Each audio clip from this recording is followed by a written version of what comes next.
Selama itu aturannya FIFA ada, itu hal yang lumrah gitu. Tetapi yang kita harus banggakan kan pemain naturalisasi Indonesia berdarah Indonesia. Beda dengan negara-negara lain yang selalu misalnya mendiskreditkan tim Indonesia, mereka melakukan naturalisasi nggak ada darahnya mereka, nggak ada darahnya mereka. Kalau kita jelas ada darah kita, itu yang kita patut bangga. Jadi kalau tim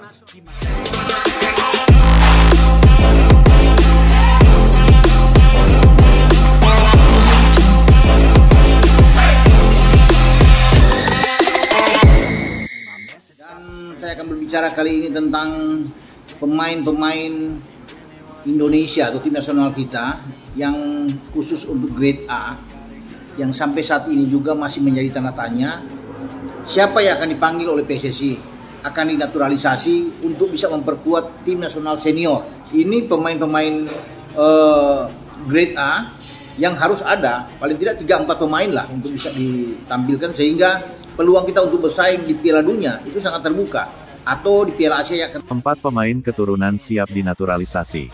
Tis Dalingga, Rian Flamingo, Hairo Riedewald, dan Pascal Struijk jadi ancaman menakutkan di ronde 4 kualifikasi Piala Dunia 2026. Angin segar kembali menghampiri skuad Garuda.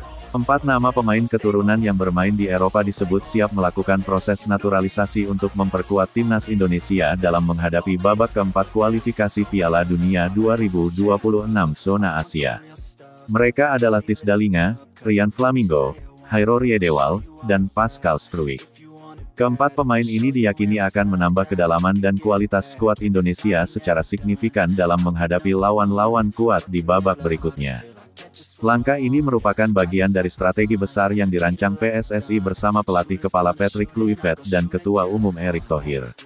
Indonesia, yang untuk pertama kalinya dalam sejarah lolos ke ronde keempat kualifikasi Piala Dunia, berambisi melangkah lebih jauh, bahkan hingga merebut tiket ke putaran final 2026. Maka, kehadiran pemain-pemain diaspora dengan jam terbang tinggi menjadi langkah strategis yang tak terhindarkan.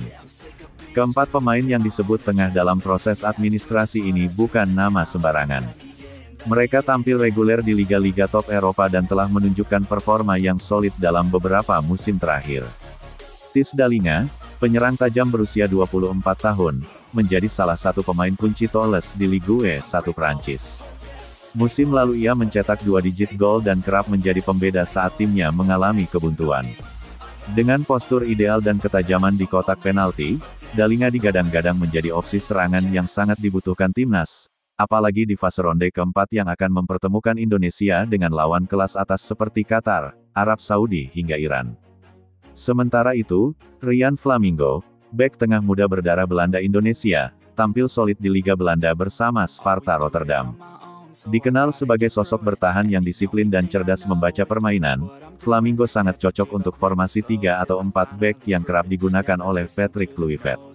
Di usianya yang masih 21 tahun, ia memiliki prospek jangka panjang untuk menjadi pilar utama lini belakang Garuda.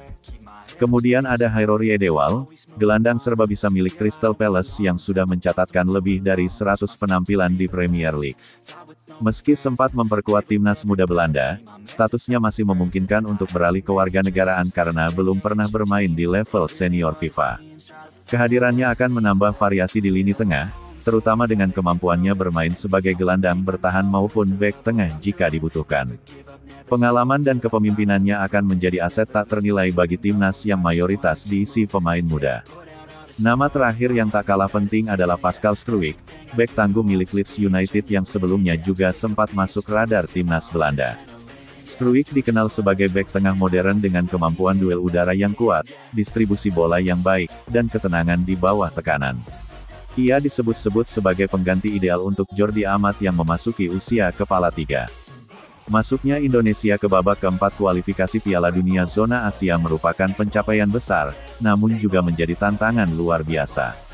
Di ronde ini, skuad Garuda akan bersua tim-tim kuat yang sudah berpengalaman tampil di Piala Dunia, seperti Jepang, Australia, dan Korea Selatan. Dalam situasi ini, kehadiran pemain-pemain berlevel Eropa sangat krusial untuk meningkatkan daya saing.